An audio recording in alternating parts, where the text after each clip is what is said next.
End of this year's talks on C.S. Lewis. We're going to look at the rest of Screwtape tonight, and even Screwtape proposes a toast. So hopefully you have your books, because there's been enough of me over the last many weeks, and we need to hear a little more from y'all tonight. So I thought what we'd do tonight is finish up Screwtape letters. I'm going to read a little bit out of letter 14, and then we'll jump in, and I want to hear from y'all. I see some of you have your tattered copies of Screwtape, and we're even going to consider Screwtape proposes a toast, which is not technically a part of the original Screwtape letters, but is Lewis's response when the publisher said, we want more Screwtape letters. And instead of giving a whole other, like a volume 2 of Screwtape letters, he gives this kind of finale of a grand ball, kind of a big banquet where you hear the real philosophy of hell. But I want to pick up in letter 14, where Lewis talks about humility. My dear Wormwood, the most alarming thing in your last account of the patient is that he is making none of those confident resolutions which marked his original conversion. No more lavish promises of perpetual virtue, I gather, not even the expectation of an endowment of grace for life, but only a hope for the daily and hourly pittance to meet the daily and hourly temptation. This is very bad. I see only one thing to do at the moment. Your patient has to become humble. Have you drawn his attention to the fact? All virtues are less formidable to us once the man is aware that he has them, but this is especially true of humility. Catch him at the moment when he's really poor in spirit, and smuggle into his mind the gratifying reflection, by Jove, I'm being humble. And almost immediately pride at his own humility will appear. Anybody know, by Jove? You've probably heard that. Why does that appear so much in Lewis's writing? It kind of goes back to what we said about the Lion, the Witch, and the Wardrobe. Do you remember the planet that the Lion, the Witch, and the Wardrobe represented? Which one? Jupiter. So, by Jove is an old British expression, and it's another name. Jove is another name for Jupiter. Jupiter is represented as jovial, and so the sort of jovial nature of the Lion, the Witch, and the Wardrobe, and the way everything turns out so happily in the end is because that is the planet, the planet personality that is being expressed in the Lion, the Witch, and the Wardrobe. So, by Jove, I'm being humble. And almost immediately pride at his own humility will appear. He also says in Christian Reflections, a man is never so proud as when striking an attitude of humility. If he awakens to the danger and tries to smother this new form of pride, make him proud of his attempt, and so on, through as many stages as you please. But don't try this too long, for fear you awake his sense of humor and proportion, in which case he will merely laugh at you and go to bed. But there are other profitable ways of fixing his attention on the virtue of humility. By this virtue, as by all the others, our enemy wants to turn the man's attention away from himself to him and to the man's neighbors. All the abjection, this means, lowliness, all the lowliness, all the abjection and self-hatred are designed in the long run solely for this sin. Unless they attain to this sin, they do us little harm. And they may even do us good if they keep the man concerned with himself. And above all, if self-contempt can be made the starting point for contempt of other selves, and thus for gloom, cynicism, and cruelty. So Lewis has a real hold on the human soul. Take your patient, he says, to a place of humility. And then when he realizes he's being humble, let him dwell on the fact of how humble he is. And then he'll become proud of his humility. You know, as I like to say, humility is kind of like a bar of soap in the shower. You squeeze too hard and right out of your hands. I mean, humility is one of those things that if you're truly humble, you don't realize you're humble. If you realize how humble you are and you want to be known for your humility, and maybe you even talk about how humble you are, you're actually not humble. You know, with Instagram and selfies came the age of the humble brag. If you ever see an Instagram post, so humbled to ... well, you can pretty well guess there's probably not a great deal of humility going on there. You don't see a whole lot of that anymore. You don't see a whole lot of that. Early on in the days of Instagram selfies, it was always about, I'm so humbled to have ... or I'm so humbled to be declared the most handsome man in town. It's one of those things that's very, well, what do we read in Jeremiah 17:9? The heart is deceitful above all things and desperately wicked. Who can understand it?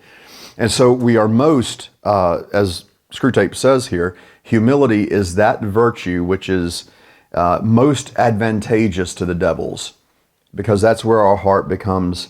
And then he says, here's the thing, let him become so lowly. He goes from being proud of his humility, he has this low view of himself, that then that low view of self extends to low views of others. I was telling the kids in chapel yesterday that, the world tells us we got to one-up each other when the Bible calls us to lift up each other. And Paul says that we are to outdo one another in showing honor. Consider others better than yourselves. Clothe yourselves with humility. Everything in the world is against this, but even in humility, if we take ourselves too seriously when it comes to humility, we get this low view of ourselves, and that extends to a low view of others, and that works just as well for the devils. You must therefore conceal from the patient the true end of humility. Now, this is really important. Let him think of it not as self-forgetfulness, but as a certain kind of opinion, namely a low opinion of his own talents and character. Some talents, I gather, he really has. Fix in his mind the idea that humility consists in trying to believe those talents to be less valuable than he believes them to be. No doubt they are, in fact, less valuable than he believes, but that is not the point. The great thing is to make him value an opinion for some quality other than truth, thus introducing an element of dishonesty and make-believe into the heart of what otherwise threatens to become a virtue. By this method, thousands of humans have been brought to think that humility means pretty women trying to believe they are ugly and clever men trying to believe they are fools. And since what they are trying to believe may in some cases be manifest nonsense, they cannot succeed in believing it, and we have the chance of keeping their minds endlessly revolving on themselves in an effort to achieve the impossible. To anticipate the enemy's strategy, and remember the enemy is Christ. To anticipate the enemy's strategy, we must consider his aims. The enemy wants to bring the man to a state of mind in which he could design the best cathedral in the world and know it to be the best and rejoice in the fact without being any more or less or otherwise glad at having done it than he would be if it had been done by another. The enemy wants him in the end to be so free from any bias in his own favor that he can rejoice in his own talents as frankly and gratefully as in his neighbor's talents or in a sunrise, an elephant, or a waterfall. He wants each man in the long run to be able to recognize all creatures, even himself, as glorious and excellent things. He wants to kill their animal self-love as soon as possible, but it is his long-term policy, I fear, to restore to them a new kind of self-love, a charity and gratitude for all selves, including their own. When they have really learned to love their neighbors as themselves, they will be allowed to love themselves as their neighbors. For we must never forget what is the most repellent and inexplicable trait in our enemy. He really loves the hairless bipeds he has created and always gives back to them with his right hand what he has taken away with his left. Now, this idea of self-love, when Jesus commands us to love our neighbor as we love ourselves, Jesus is not assuming that self-love is sinful, rightly considered. Otherwise, he'd be saying, sinfully love your neighbors as you sinfully love yourself. Our problem is that we have made self-love narrow, as Jonathan Edwards would say. So you will have noticed over the last several weeks and even the last fall, I drew a lot of connections between Augustine. So Augustine goes back 354 to 430. And then we would move forward to Calvin, 1509 to 64. And then Edwards, 1703 to 58, all the way to C.S. Lewis. You'll see this Augustinian sort of trajectory that runs through, and many others, but those four in particular. And there'll be times I'm reading Edwards, it makes me think of Lewis, or I'm reading Augustine, it makes me think of Edwards, or I'm reading Lewis, and it makes me think of Edwards. And this idea of self-love, Edwards explains it in Charity and Its Virtues, which was a series of sermons that he preached in his congregation in Northampton. And in Charity and Its Fruits, and a number of other things he wrote. He wrote at the end of his life, or toward the end of his life, he wrote the dissertation concerning the nature of true virtue. Now, the reason that Edwards was having to write about ethics and preach about ethics and morality was not just because the Bible holds forth an ethic, a Christian ethic, a biblical morality, but because Edwards was in a transatlantic context in which Enlightenment thought was coming across the Atlantic. And with the rise of deism, which did not have in view any kind of personal relationship with the triune God. In fact, deism denies the doctrine of the Trinity ultimately, denies the need for biblical revelation. You can know everything you need to know about living a morally upright life simply by observing nature and using your reason on your own, and you can figure out what moral goodness needs to look like. So Edwards realizes that this is going to be the death of true virtue. And so he's calling them back to what Lewis is doing here through Screwtape, saying here is the enemy, or Christ's, real desire. He wants you to have a proper view of self, not a selfish, or what Edwards would call narrow view of self, but an enlarged self-love. So it goes like this. And this is kind of what the letter is about. If I think that true humility and true moral uprightness is having this improperly low view of myself, what that on the surface looks like is humility. Kind of just humility and self-abasement, but in reality what it becomes is something you sort of hang your hat on. And you say, look how humble I am, look how self-abased I am. And that's exactly what the devil, that's what Screwtape wants. On the other hand, if you realize, as Edwards says, as Augustine says, every human being wants what they want. And why do you want what you want? You want what you want because it makes you happy. The question is not, are we going to want our own happiness? The question is, what is the object of our happiness? And this is where Augustine and Edwards and Lewis and so forth are calling us back to what we see in Psalm 37:4. Delight yourself in the Lord, and he will give you the desires of your heart. And what, in other words, what the psalmist is saying there is getting the desires of your heart is not a sinful or wrong thing. But when you delight yourself in the Lord, the desires of your heart grow out of a delight in the Lord. The Lord's not going to give you what your heart sinfully desires, but when you delight yourself in the Lord, you'll get the desires of your heart, because the desires of your heart will be commensurate with the delight in the Lord. And so Edwards, much the way Lewis is doing here through Screwtape, distinguishes between a narrow self-love and an enlarged self-love. And Edwards says essentially every human being seeks his own happiness. The question is, what is the object of your happiness? What is the object of your love? And he ultimately says, when God becomes the cream of all of our pleasures, then every other desire, to use Augustinian language, becomes ordered. You know, Augustine talks about disordered affections. Okay, so Edwards is picking up on that and says when the triune God is the cream of all our pleasures, then all of our desires are going to be ordered and our view of ourself is going to be proper. Well, what Screwtape is trying to do here is confuse all this and say, look, let him become so focused on how good he is at humility, how humble he is, that becomes a point of self-righteousness. That becomes a point of self-confidence. And then let it kind of devolve from there into this undue, self-centered abasement that sort of also becomes part of his own righteousness. And then he's going to have this view of others that's low. He said what he really needs to do is realize that the goal of humility, according to the enemy, according to Christ, the goal of humility is this other-centeredness. And when this other-centeredness is proper, then self-centeredness, right? You have a proper view and a grateful, truly humble, thankful view of your own gifts and those of others. So he uses this illustration of somebody building a cathedral, and if it's a beautiful, magnificent cathedral, he takes great joy in what he's been able to accomplish. And as Lewis says here, the same as he would if someone else had done it. Now that's really, really hard if you take seriously what he's saying there. You know, one of the things that we like to practice here at the church as pastors is taking as much joy when one of the others shines as when we do. And that's really hard for preachers. Can I tell you that? That's really hard for preachers. When another preacher gets recognition, when another preacher gets an attaboy for a sermon he preached. That's what Edwards is getting at here, or what Lewis is getting at here. Are you grateful as a preacher, for instance, speaking as one, do you take as much joy when a good sermon is preached, even if you're not the one who preached it?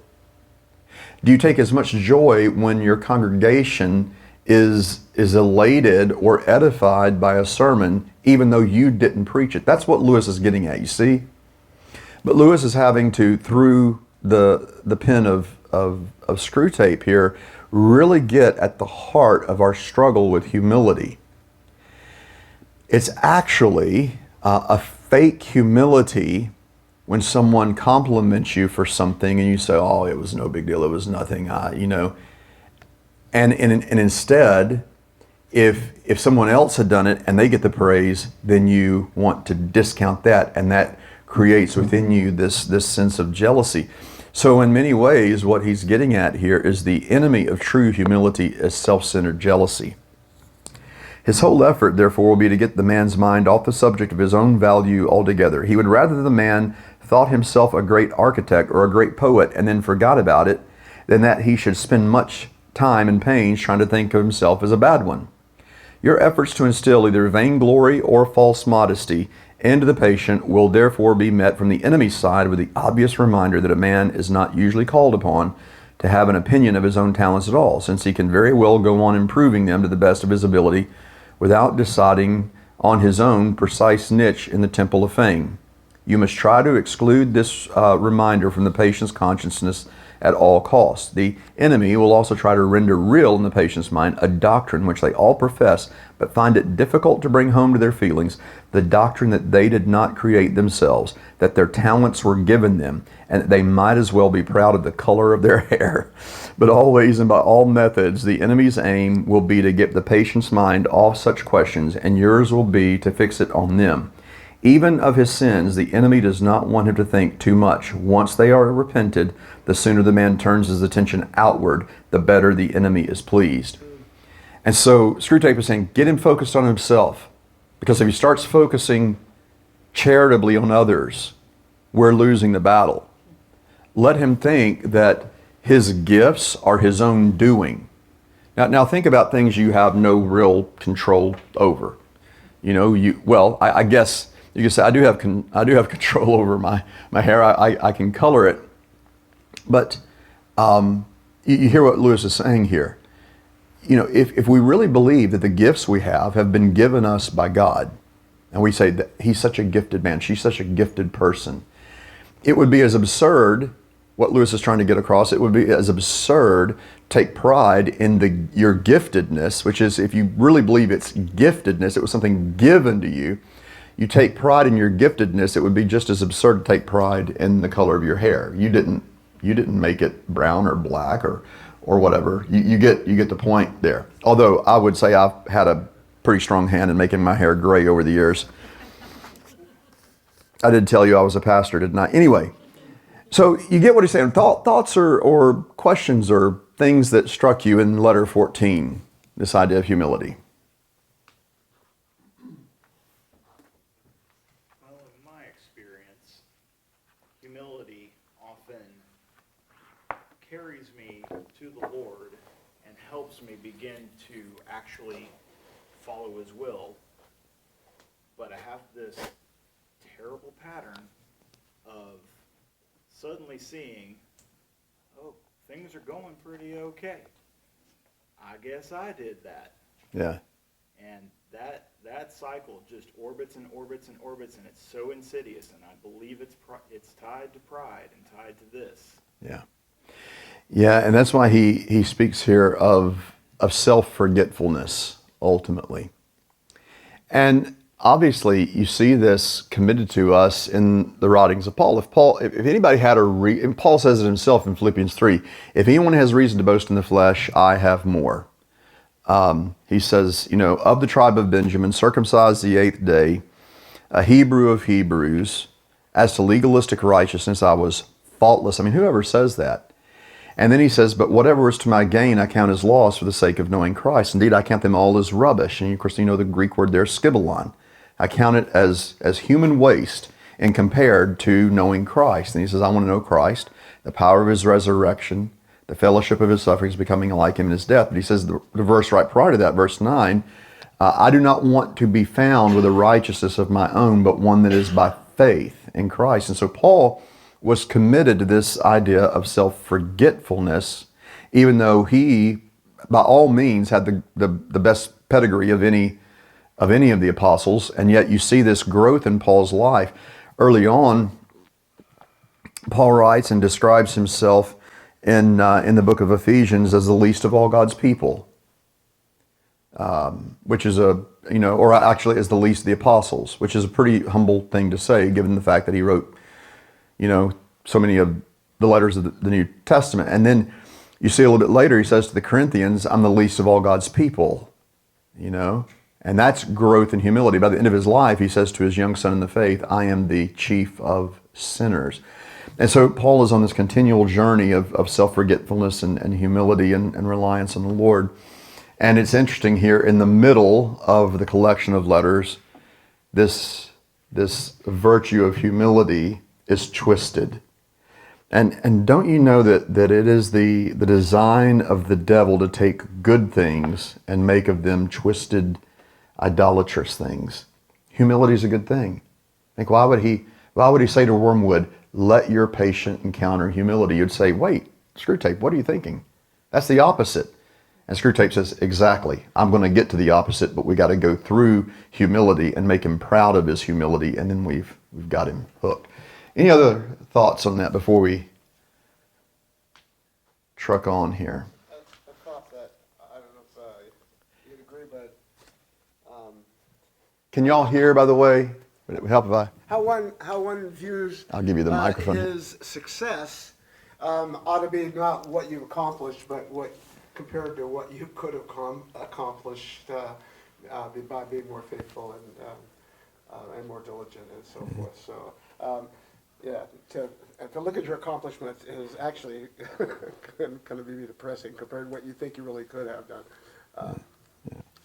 And yet, what he's saying here is even what we do accomplish, we're thankful for that, and we don't fake humility over it. Fake humility is just real pride. I mean, that's the point of this letter. False humility is genuine arrogance. In a nutshell, false humility is genuine arrogance. Because what false humility is seeking to do is draw more accolades and more, more applause from people. Because again, fake humility is genuine arrogance. Jonathan, what were you going to say? There's another brand of that. I don't know if we call it false humility. What would we call it when you say, well, I'm not really anything. I'm not what I ought to be. I struggled for the longest time to understand how that could be a form of pride until I finally realized, oh, that's saying if I'd been God, I would have had a better plan. I would have had a better design. I would have done things differently. So you're self-deprecating, setting your vision up over God's. Is there a good word for that, a term for that off the top of your head? Yeah, it's ultimately it is called idolatry, and specifically, and I don't mean that tritely, but specifically, ever since the fall, created man has wanted to be capable of a metaphysic of his own creation. Now that's kind of a deep way of saying this. Man wanted to be God in the garden.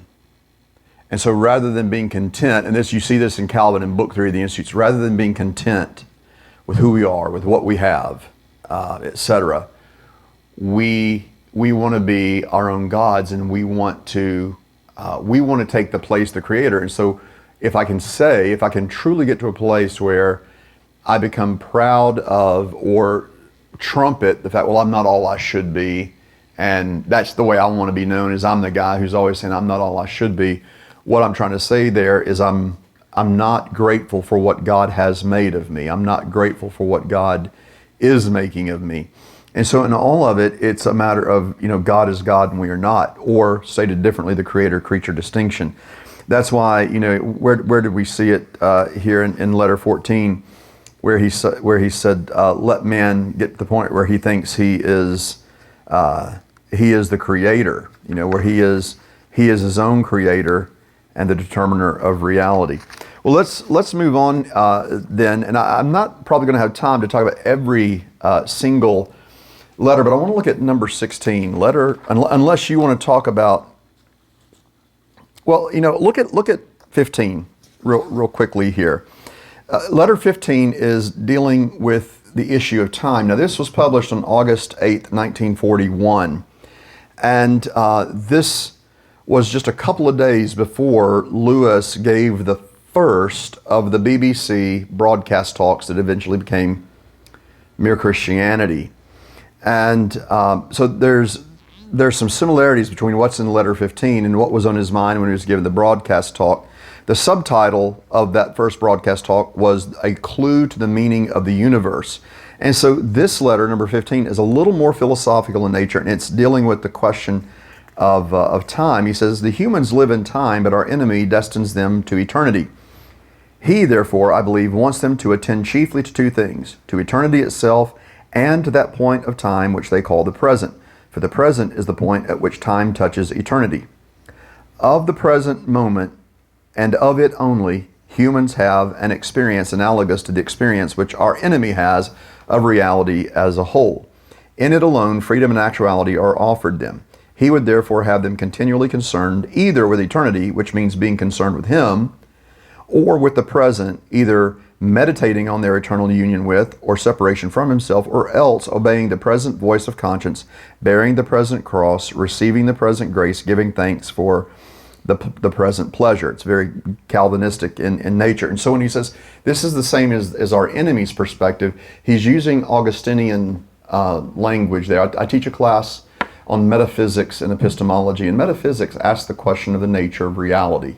What is reality? And it raises questions like what is time? What is space? And the question of time is one of these age-old philosophical questions. And St. Augustine in the Confessions and this is in chapter 11 of the Confessions, he talks about God's relationship to time. And this idea that time is a created thing. We think of time as the past and the present and the future. You look at your watch, I've got 5 minutes left or whatever. And Augustine says, well, God is not subject to time. He enters into time and he operates in time. He's providential over time, but he is not in any sense bound to time, like you and I are time bound. And we can think of innumerable ways that we are time bound, even life itself. Even knowing that it is appointed and a man wants to die, we are time bound. Of course, God is not. Time is an aspect of created reality. Now, that doesn't mean that time is a metaphysical stuff. Like I've got a cup of coffee here. That liquid is a substance. It extends in space. Time is not a metaphysical stuff, if I can say it that way. Can I ask you a question? Yeah. Really, does time exist outside of human intelligence? So, out in the universe, the solar system, where there's no one, Yeah. does time exist out there? So you're really getting to the questions that we talk about in metaphysics. So time exists, but as I was saying, not as stuff. It's not, in other words, it is not an entity like wood or plastic. And so what is time? Now, different philosophers have said different things. Immanuel Kant said that time is an a priori intuition. It's not something that we bump into the way that we might bump into a tree or something like that. It's not something that we experience the way we might experience rain falling on us. And yet, we can't make sense of reality apart from time and space. And yet space is not metaphysical stuff. Time is not metaphysical stuff. Does time exist? Time exists only insofar as it is a description of the extension of created reality. So it's not like God said, okay, I've got a bucket of time here, and I've got several boxes of time, and I'm just going to unbox time and just kind of unleash it and pour it all out the way you might pour, salt on ice to make it melt. So time exists as a way of describing the extension of created reality. Who perceives time? We perceive time necessarily. God perceives time freely. What do I mean by that? We can't help but perceive time. I've got a past. I'm here in the present, as We read right there, the present is the only point of time that's touching the future. I'm not experiencing the future. I can speculate, postulate, try to predict, but I am not experiencing a week and a half from now, and neither are you. Now, in science fiction, there are time machines and all kinds of things, but in reality, you are right now not experiencing 2.5 months from now. So we are time bound. We experience time of necessity. God experiences time freely. But even his experience of time is kind of an anthropomorphism, because our experience of things change us. I experience time and I age. My hair gets grayer. Okay? God perceives time freely and perfectly, but not contingently. I am subject, you are subject to the contingencies of time. God is not in any way contingent, or what the theologians would say, coterminous with time, dependent upon time. You and I are coterminous with time. If you don't get to work on time, your boss is going to be upset. If you don't make it through the green light and it turns yellow, you better slow down because it's about to turn red. You are dependent on time. You're coterminous with time. God is not in any way coterminous with anything that's created, yet time is a way of describing created reality. Again, God interacts in time, but is not acted upon by time, if that makes sense. Yeah? In your metaphysics, you bring in relativity to it? The theory of relativity? Yeah, where objects in motion experience time differently than objects that are stationary. Yeah. So unpack a little bit for us. Talk a little more about that. Well, at the speed of light, there is no time. There is no time. There's no time at the speed of light. As you approach the speed of light, what we think of as time ceases. It ceases. And what we think of as mass also ceases. Yeah.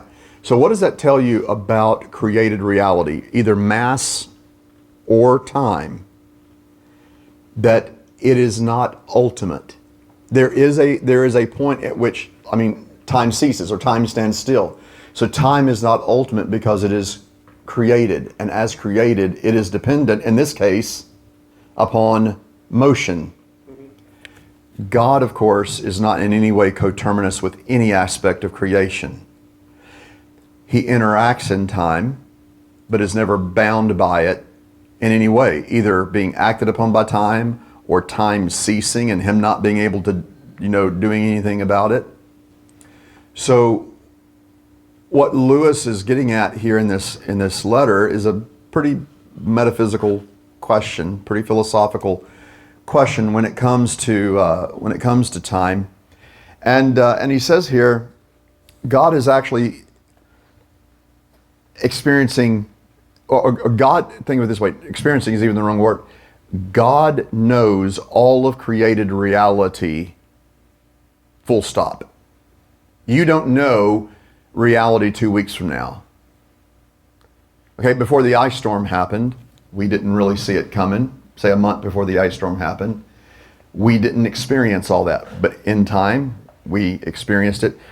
God perceives all of reality. And what he's saying here is that of the present moment and of it only humans have an experience, analogous to the experience which our enemy has of reality as a whole. In it alone, freedom and actuality are offered them. He would therefore have them continually concerned either with eternity or with the present. Eternity, hope, present, virtue. Our business is to get them away from the eternal and from the present. With this in view, we must sometimes tempt a human, say a widow or a scholar, to live in the past. But this is of limited value, for they have some real knowledge of the past, and it has a determinate nature, and to that extent resembles eternity. It is far better to make them live in the future. Biological necessity makes all their passions point in that direction already, so that thought about the future inflames hope and fear. Also, it is unknown to them, so that in making them think about it, we make them think of unrealities. In a word, the future is, of all things, the thing least like eternity. It is the most completely temporal part of time, for the past is frozen and no longer flows, and the present is all lit up with eternal rays. Hence the encouragement we have given to all those schemes of thought, such as creative evolution, scientific humanism, or communism, which fix men's affections on the future, on the very core of temporality. Hence nearly all vices are rooted in the future. Incredible statement. Gratitude looks to the past, love to the present, fear, avarice, lust, and ambition look ahead. Do not think lust an exception. When the present pleasure arrives, the sin which alone interests us is already over. The pleasure is just part of the process which we regret and would exclude if we could do so without losing the sin. It is the part contributed by the enemy and therefore is experienced in a present. The sin, which is our contribution, looked forward.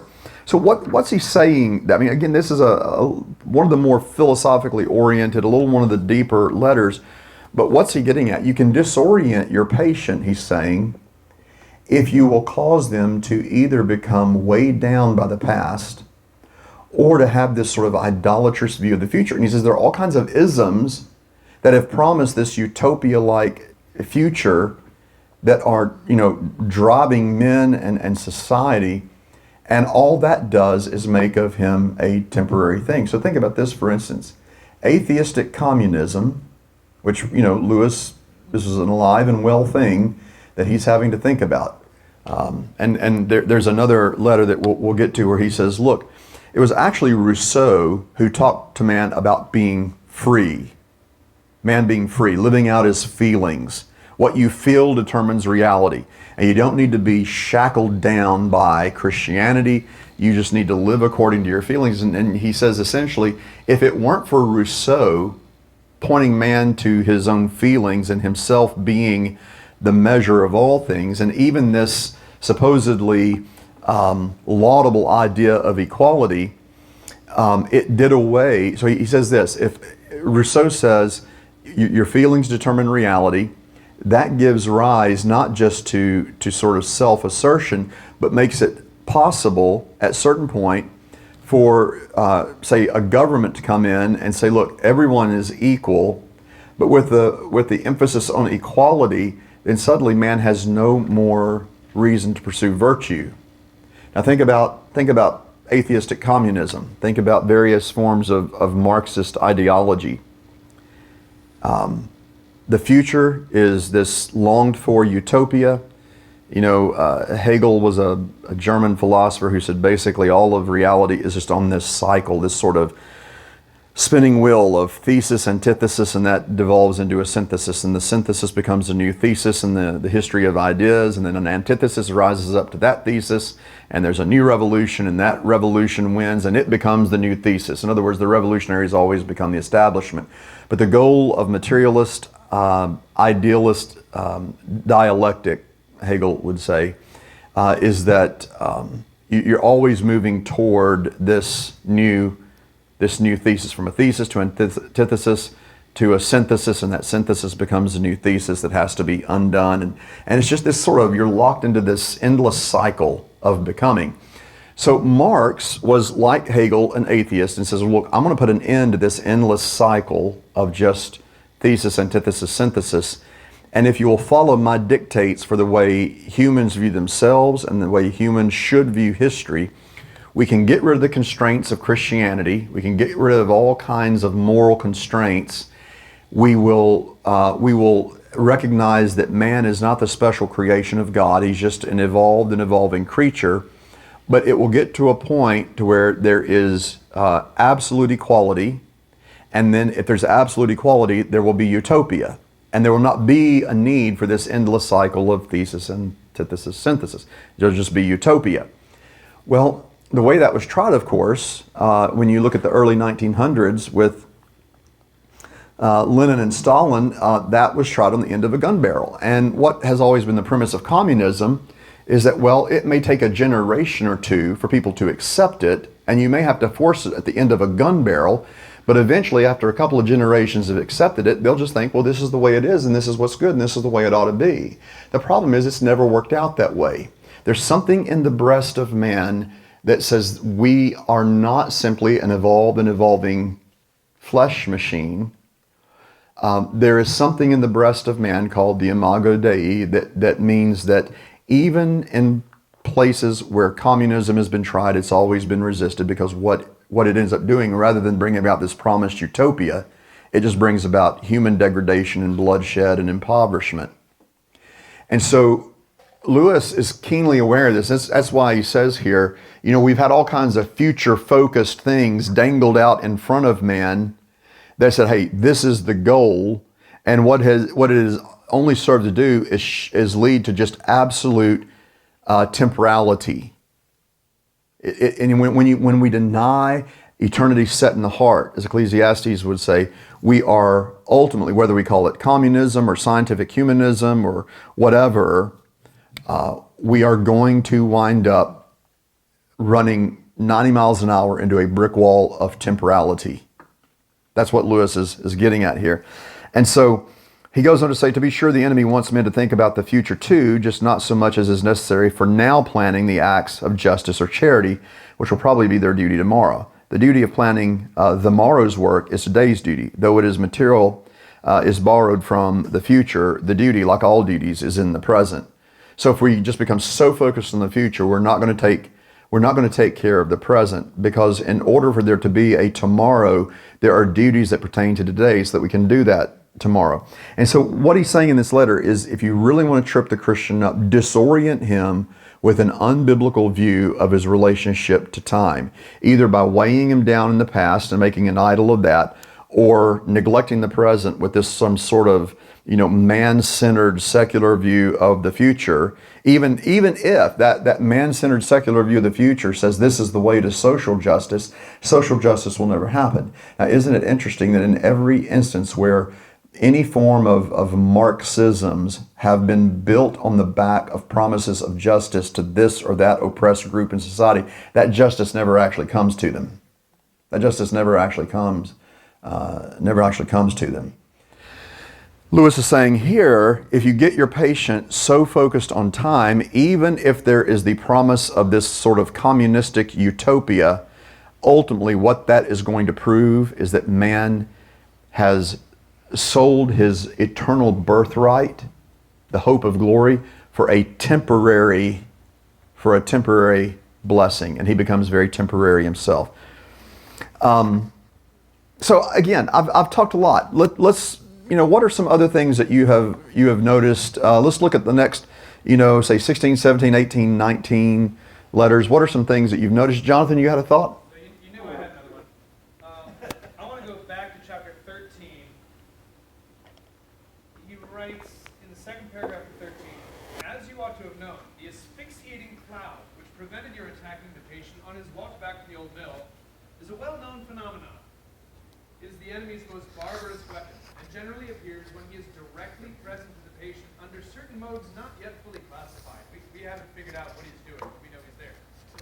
Some humans are permanently surrounded by it, and therefore inaccessible to us. So I wrote down my question because it could go 100 different directions. To make sure I don't get off track, here's my question. There are many flavors of evangelical Christianity that are preoccupied with the devil, to the degree that resisting the devil is taught as being one of the most important responsibilities of a believer. The unspoken implication is that if we don't resist the devil, he will exert a certain amount of direct control or power or influence over our lives. Can you talk to us a little about having a biblical view of the limitations God has placed on our enemy in relation to us as believers? Yeah, it's a great question. So Lewis, earlier in the Screwtape letters, he said, look, we're fine. They can either have, Screwtape says, they can either have an unhealthy fixation on us as devils, or, and here he's kind of chiding the liberal Church of England at the time, think we don't exist. We win either way. We win either way. So the question is, what is a biblical view of the devil? Well, number one, a biblical view of the devil is that he is a created being. Therefore, as a created being, he is not the creator. Therefore, he is not God. He is limited. And as a created being, he's covenantally condemned by his creator. What do I mean by that? Every aspect of creation is covenantally bound to God. In the case of the fallen non-elect angels, they are covenantally condemned, never to be anything other than that. So the devil is a created being. He took a third of the host of heaven with him. The scripture tells us he's a personal being. Jesus and the apostles thought of him as a very personal reality, not a metaphor, not some kind of, personified ideal of badness, but as an actual personal, non-corporeal entity. So a non-physical, non-corporeal entity, and yet personal, as all the angels are personal beings. And yet, Jesus and the apostles describe him as having considerable power, though that power is ultimately checked and accountable to God. The Old Testament does the same thing. In the book of Job, Satan doesn't just unleash on Job without permission. So everything that Satan does, he does by allowance. He does at the check of the sovereign hand of God. And yet what are we told to be, is to be our response to the devil? We are to resist him, and if we resist him, James says, he will flee from us. We're not just to resist, we are to also realize he is the angel of light, which means we can be duped, we can be fooled. He's a liar. That's why the Pharisees got so upset when Jesus called the devil a liar and said, "And he's your father." He is your father. So the devil's been a liar from the beginning, Jesus says. Well, that's what we see in the garden. He's a serpent. Well, he lied before even the garden. He lied in heaven because apparently he deceived a third of the host of heaven to realize he had been dealt an unjust hand, and he took a third of them with him. So we resist the devil. We realize that he is a liar. And that resisting of the devil is a resisting of the devil's schemes. How do we do that? Well, Ephesians 6:10-18 tells us by putting on the armor of God. What's the purpose of putting on the armor of God? Paul says at the very outset, here's the reason for putting on the armor of God: that you may resist the naima, the schemes, the wiles is the old King James language, like Wile E. Coyote. The wiles of the devil, the schemes of the devil. Well, that New Testament idea of the devil being scheming, deceptive, wily is the same as you see in Genesis 3. Now the serpent was more yarum, so the Hebrew is yarum, crafty, deceitful, wily. We resist in Ephesians 6:10 the naima, the schemes, the wiles, the cunning devices of the devil. And so each piece of the armor of God, whether you're talking about the helmet of salvation, the sword of the Spirit, the breastplate of righteousness, the belt of truth, or the gospel shoes, every piece of the armor of God, actually you can find, particularly in the book of Isaiah, as a description of Yahweh. Well, who is Yahweh? Jesus is Yahweh, because when Yahweh says to Moses in Exodus 3, "Whom shall I say send me?" Tell them, "I am Yahweh." Yahweh is I am.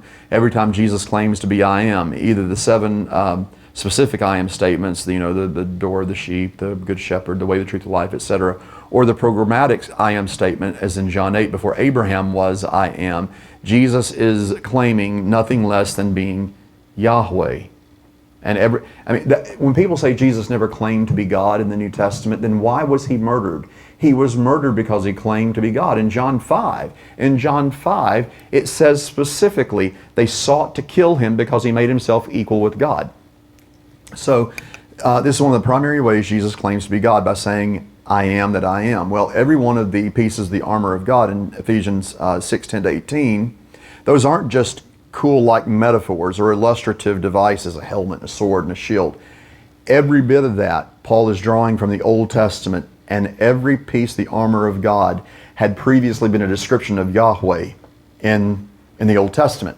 And so what Paul is saying is the way that you stand firm against the wiles of the devil. Well, when he says put on the breastplate of righteousness, what is he saying? Put on Christ. Put on the helmet of salvation. Put on Christ. The sword of the Spirit. Put on Christ. Every bit of that is a description of Yahweh. So we stand firm against the schemes of the devil by taking up the armor of God. The armor of God is a way of saying that we are putting on Christ. We are putting on Christ. So we resist the devil. We receive Christ. We recognize that the devil is a created entity, limited by God, recognizing he's very powerful. I mean, there's a reason why Peter says he's a roaring lion seeking someone he can devour. We are not to trifle or take him lightly. Which is why when you see televangelists back in the 80s and early 90s, and they were with great bravado talking about how they would talk to the devil. I've been in the presence of demons, and I have never been so petrified in my entire life. I've never experienced that kind of concretizing fear, ever, in my life than when I was in the presence of demons. It's not something you trifle with at all. So you recognize he is a roaring lion. He is exceedingly powerful. And yet our response to him is not, well, I've got to become powerful myself. No, I resist him by running to Christ. I resist the devil by running to Christ and putting Christ on, who happens to be more powerful than the devil himself. In some ways, what Lewis is doing here is not to make some kind of comic commentary on the idea of the devil and devils. It may seem kind of funny because it's, Screwtape talking to Wormwood, and there's a lot of kind of comic, sense in some of these letters. But here's the thing about C.S. Lewis. Lewis took the devil very, very seriously. He took the devil very seriously. And you see that in Narnia. You see that in the Ransom series. You see that here in Screwtape. I mean, you may say, well, this is not the deepest theology. I've got volumes of deep theology back there. You say, this is accessible. This is why Lewis became famous. And yet, he's actually taking the devil very seriously. In fact, one of the reasons that he didn't get promoted to a chair at Oxford was because they thought it was beneath them. It was a little embarrassing, the thought of having a chaired position occupied by a man who wrote about something as easily dismissible as the idea of a personal devil. Does that get at your question at all? A little bit. I'm just also wondering about when someone becomes saved, your patient has become a Christian. Yeah. And we see Lewis describing some of the changes that affects in Wormwood's approach, what he's allowed to do, what he's no longer allowed to do. And I guess I'm asking, are Christians too afraid sometimes of the devil because we're afraid he might do things that in fact he's not allowed to do? And instead we ought to be taking more seriously some things that he is still allowed to do. Like, do we have a right understanding of the enemy's influence upon unbelievers versus believers, the differences? I see what you're saying. So maybe what you're getting at is that, well, we know that the devil can never possess me. So I'm not worried about that. So I'm just going to kind of coast. What we need to realize is, no, he can't possess you, but you need to take much more seriously the ways he can oppress you. And what the devil does, that's why I said earlier, Peter says, be on your guard. Your enemy is a roaring lion seeking someone to devour. Resist him, standing firm in the faith, Peter says.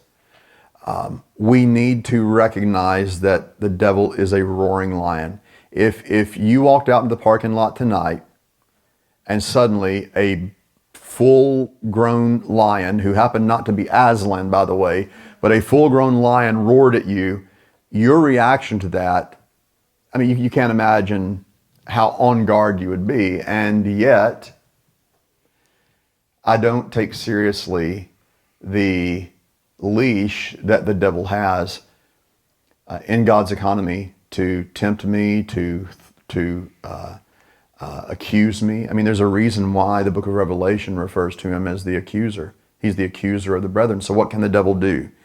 He can tempt, he can accuse, he can threaten, he can seek to devour, he can deceive. The scripture speaks that even the elect can be deceived. He is a deceiver. That's why Paul says he's an angel of light. So he can appear to be, in other words, he's deceitful. Rarely does the devil just come up, right, to any of us and say, look, hey, I'm the devil, and I am unspeakably evil, unspeakably deceitful. Now let's interact, right? He's the angel of light. He is going to deceive. So the question is, do we really believe that that's possible? Or are you struggling hearing me talk right now and say, David, we're a little too sophisticated for this? I think in the evangelical church, we have made much of things like demonic possession and casting out demons and that kind of thing, and we've not taken seriously the personal reality of the devil. And we almost feel somewhat verklempt if we think about the devil as a personal being who has leeway in this world. If we think of the devil as a prowling lion roaming around, we feel like we are too sophisticated for that. My point here is Lewis is taking the devil very seriously. Luther took the devil very seriously. And though this world with devils filled should threaten to undo us, we will not fear, for God has willed his truth to triumph through us.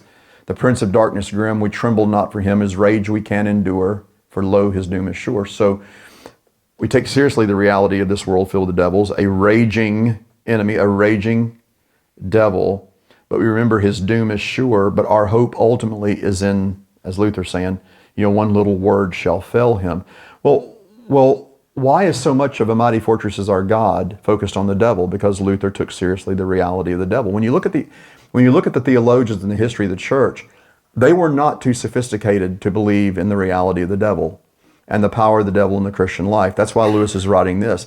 But it's not just the theologians of the church or C.S. Lewis. Jesus spoke of the devil as a personal reality. Paul spoke, Peter spoke of the devil as a person. James spoke of the devil as a personal reality. John spoke of the devil as a personal reality. And I think we need to become a little less sophisticated, perhaps, as man defines sophistication, and be willing to see the reality of, what Paul says in Ephesians 6:10-12, when he speaks of this present darkness, or as he says in Ephesians 2:1-3, the cosmic forces of wickedness in the heavenly places. There was the metaphysic of the Bible. The metaphysic of the Bible is not materialistic. Therefore, there is the material and the non-material, or the material and the spiritual. And the spiritual aspect of a biblical metaphysic is very, very personal. And it's not a dualism such that the good and the bad are equal but opposite. The doom of the devil is sure and yet is very much real. And in God's sovereign purpose, just as in the book of Job, God has a purpose for what he allows the devil to do. Or stated differently, God has a morally sufficient reason for the things he allows the devil to do and to accomplish and to threaten us with. We should probably move on here for the sake of time. What are some other thoughts you have on any of the letters? What were some letters that really stood out to you, and why? He makes a statement, and I was trying to find exactly where, but I'm gonna bring the mic over to you, John. about courage. He says, courage, and courage is not simply one of the virtues, but the form of every virtue at the testing point. Yeah. So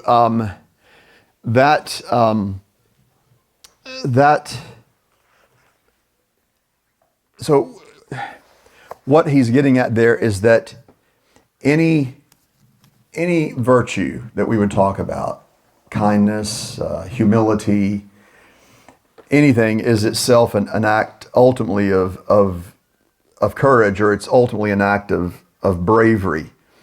And we are making a choice of self-denial and of trusting what God has said about morality, which is an act of courage. Let's find that letter here that you're talking about, or did you have it? So that is. No, I couldn't find it. I read it today. So You read the quotation. Yeah. I googled the quotation because. Yeah. But I saw it today though, and I think he says something very similar in Voyage of the Dawn Treader as well. Yeah, or with the albatross saying to Lucy, "Courage, dear heart." Uh-huh. Yeah, Voyage of the Dawn Treader is very much about courage. Okay, so here's what he's getting at. What you're talking about is in letter 29. So look at letter 29, and this again is a little more. Takes a little more thinking here, and this is interesting because he says here that don't kill your patient off, or actually, I'm sorry. Let's look here at it's 28 and 29. Both of these kind of hang together. So he says in 28, and this is again dealing with time, he says, don't just kill your patient right out. Because if you kill him too soon, you may not have had enough time to work on him. And he says in letter 28, let him get into the, quote, long, dull, monotonous years of middle-aged prosperity or middle-aged adversity. Those, he says, are hell's best campaigning weather. It is so hard for these creatures to persevere. Now, this is where the courage thing comes in. It is so hard for these creatures to persevere. The routine of adversity, the gradual decay of youthful loves and youthful hopes, the quiet despair, all this provides admirable opportunities of wearing out a soul by attrition. Now he builds on that in the next letter, in 29. And what's going on in 29, this is really contextually important. Listen to this. Now that it is certain the German humans will bombard your patient's town and that his duties will keep him in the thick of the danger, we must consider our policy. Are we to aim at cowardice or at courage, with consequent pride, or at hatred of the Germans? Well, I'm afraid it is of no good trying to make him brave. Our research department has not yet discovered, though success is hourly expected, how to produce any virtue. So the devils, we're not capable of producing any virtue. Our research, our labs have not been able to produce any virtue. This is a serious handicap.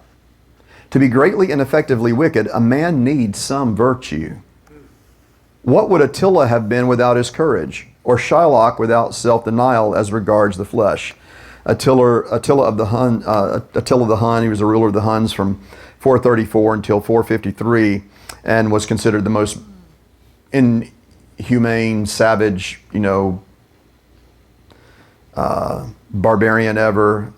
William Shakespeare's The Merchant of Venice is where you see Shylock. The idea of a pound of flesh, they're going to get their pound of flesh, comes from The Merchant of Venice, because Shylock gives money to Antolio, but if Antolio fails to repay, he says, I'm going to take a pound of flesh.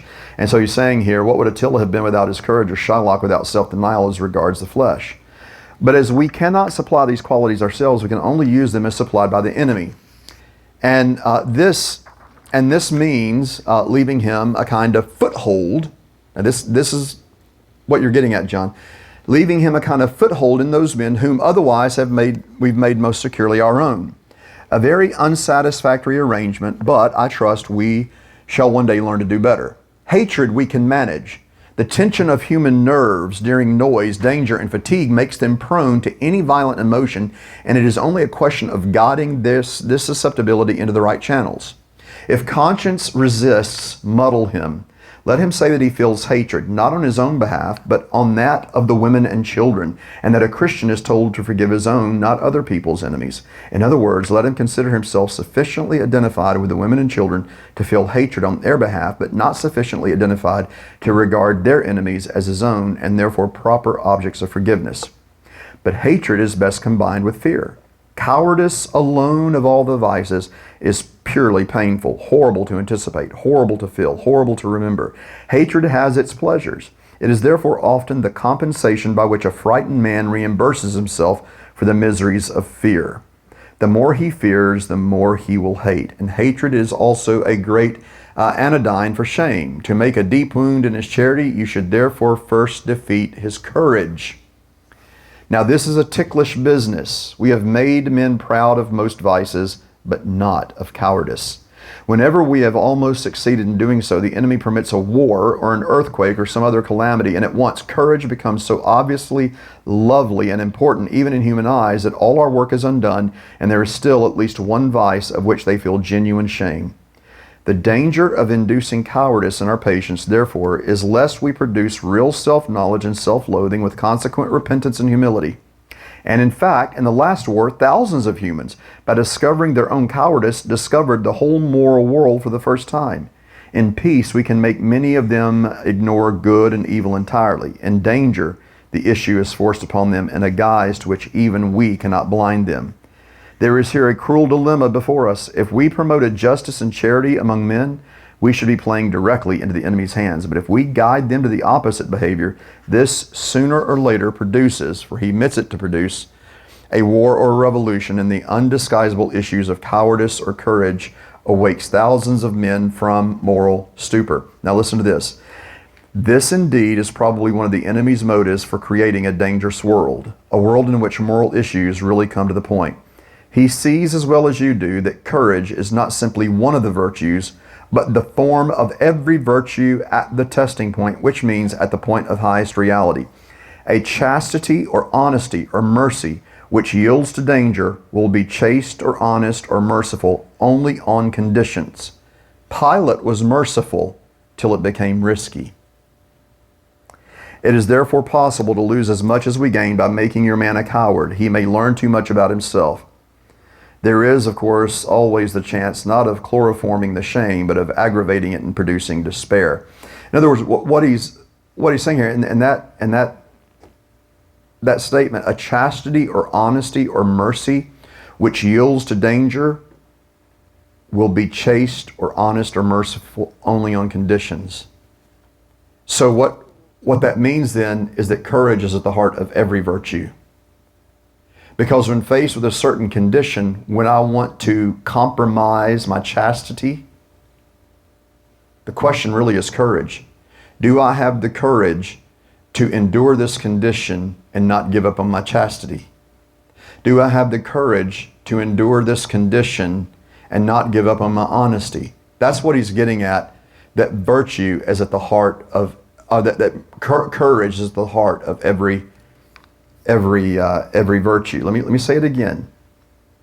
He sees as well as you do that courage, your enemy, Jesus, your enemy sees as well as you do that courage is not simply one of the virtues, but the form of every virtue at the testing point. So what is chastity in the face of sexual temptation? What is chastity in the face of sexual temptation? It is courage in that context to be virtuous. What is honesty in the face of, say, financial temptation? It is courage. So that's what Lewis is getting at there. And of course the way that what you have to do, he's saying, is confuse your patient. Confuse him about these things. Man, we're running out of time. I want to look at Numbers 30 very quickly and 31, and then make just a couple of brief comments about Screwtape proposes a toast. And so what he's saying is that the enemy has allowed this war that we're going through. Remember, they're in the middle of World War II. And he's saying the enemy has allowed this war because, quote, moral issues really come to the point in a dangerous world. In a dangerous world, the conditions test not just our specific virtues, chastity, honesty, whatever. It's testing our courage, because all of the virtues are manifestations of courage given the circumstances. That's what he's getting at. Now, in number 30, Screwtape is livid. Letter 30, he's livid because in a raid, the patient was frightened. And so he thinks of himself as a coward. So you think, well, what's wrong with that? Doesn't he want him to think of himself as a coward? He said, well,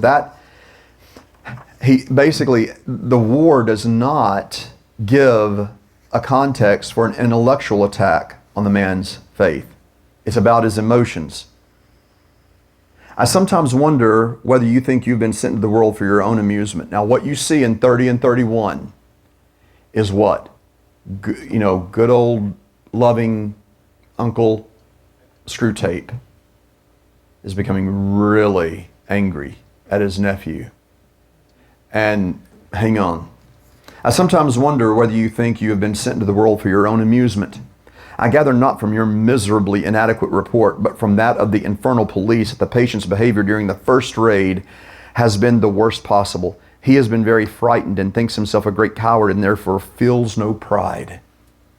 But he has done everything his duty demanded and perhaps a bit more. Against this disaster, all you can produce on the credit side is a burst of ill temper with a dog that tripped him up, some excessive cigarette smoking, and the forgetting of a prayer. What is the use of whining to me about your difficulties? If you are proceeding on the enemy's idea of justice and suggesting that your opportunities and intentions should be taken into account, then I am not sure that a charge of heresy does not lie against you. At any rate, you will soon find that the justice of hell is purely realistic and concerned only with results. Bring us back food or be food yourself. Whew. There's a real change of tone. Screwtape is sorely disappointed with Wormwood's lack of success. Now remember, in 29, the war is happening, and that's problematic. In 30, a raid has caused the patient to become fearful and less prideful. We're losing the battle, Wormwood. Your inadequate results, you're either going to bring us back food or you will be food yourself. Your patient may not experience the realities of hell, but you're going to.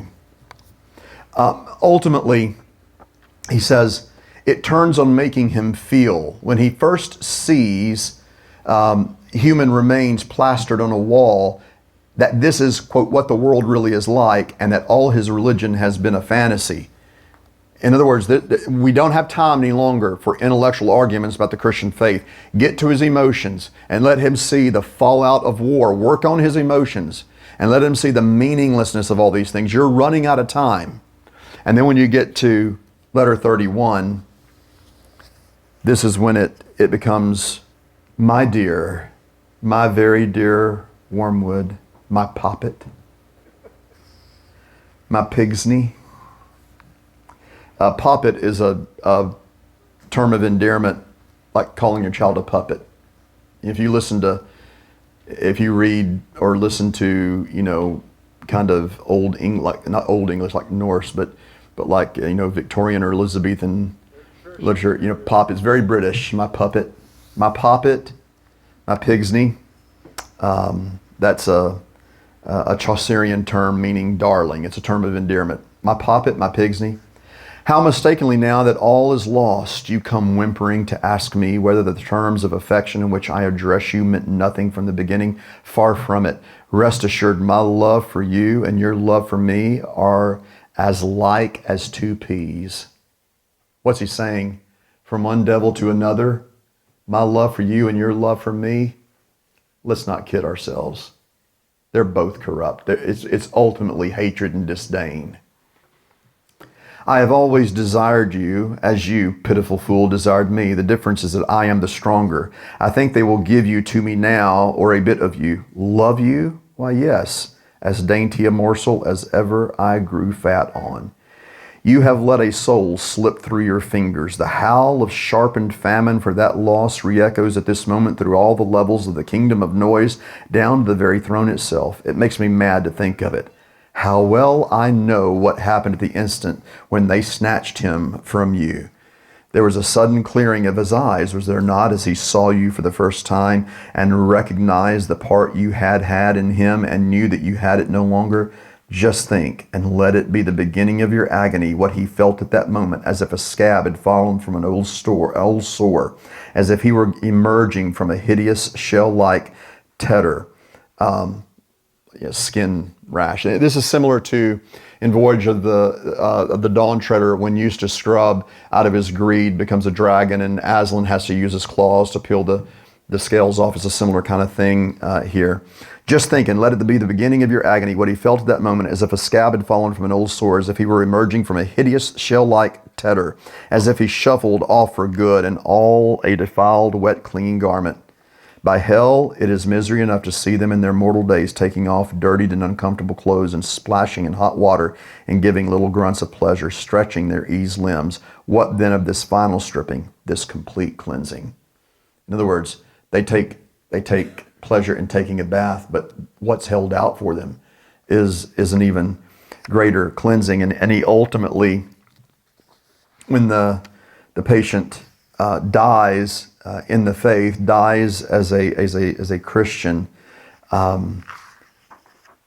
this is really beautiful. There's a beautiful way for it to end. So furious with Wormwood and basically saying, Wormwood, you are going to be mine. Okay, you didn't bring me your patient. I'm going to consume you. And he says, as the patient is dying and Wormwood has not had success with him, he says that basically, here's what your patient saw in his dying moments. He saw not only them, friends who had gone on before, he saw him. Who's the him? Jesus, our enemy. He saw not only those who had gone on before them, long lost friends, he saw him. This animal, this thing begotten in a bed, could look on him. What is blinding, suffocating fire to you is now cool light to him, is clarity itself and wears the form of a man. You would like, if you could, to interpret the patient's prostration in the presence, capital P, his self-abhorrence and utter knowledge of his sins. Yes, Wormwood, a clearer knowledge even than yours, on the analogy of your own choking and paralyzing sensations when you encounter the deadly air that breathes from the heart of heaven. But it's all nonsense. Pains he may still have to encounter, but they embrace those pains. They would not barter them for any earthly pleasure. All the delights of sense or heart or intellect with which you could once have tempted him, even the delights of virtue itself, now seem to him in comparison but as the half-nauseous attractions of a rattled harlot would seem to a man who hears that his true beloved, whom he has loved all his life and whom he had believed to be dead, is alive and even now is at his door. He is caught up into that world where pain and pleasure take on transfinite values, and all our arithmetic is dismayed. Once more the inexplicable meets us. Next to the curse of useless tempters like yourself, the greatest curse upon us is the failure of our intelligence department. If only we could find out what he is really up to. What Jesus is really up to. Alas, alas, that knowledge in itself, so hateful and mawkish a thing, should yet be necessary for power. Sometimes I am almost in despair.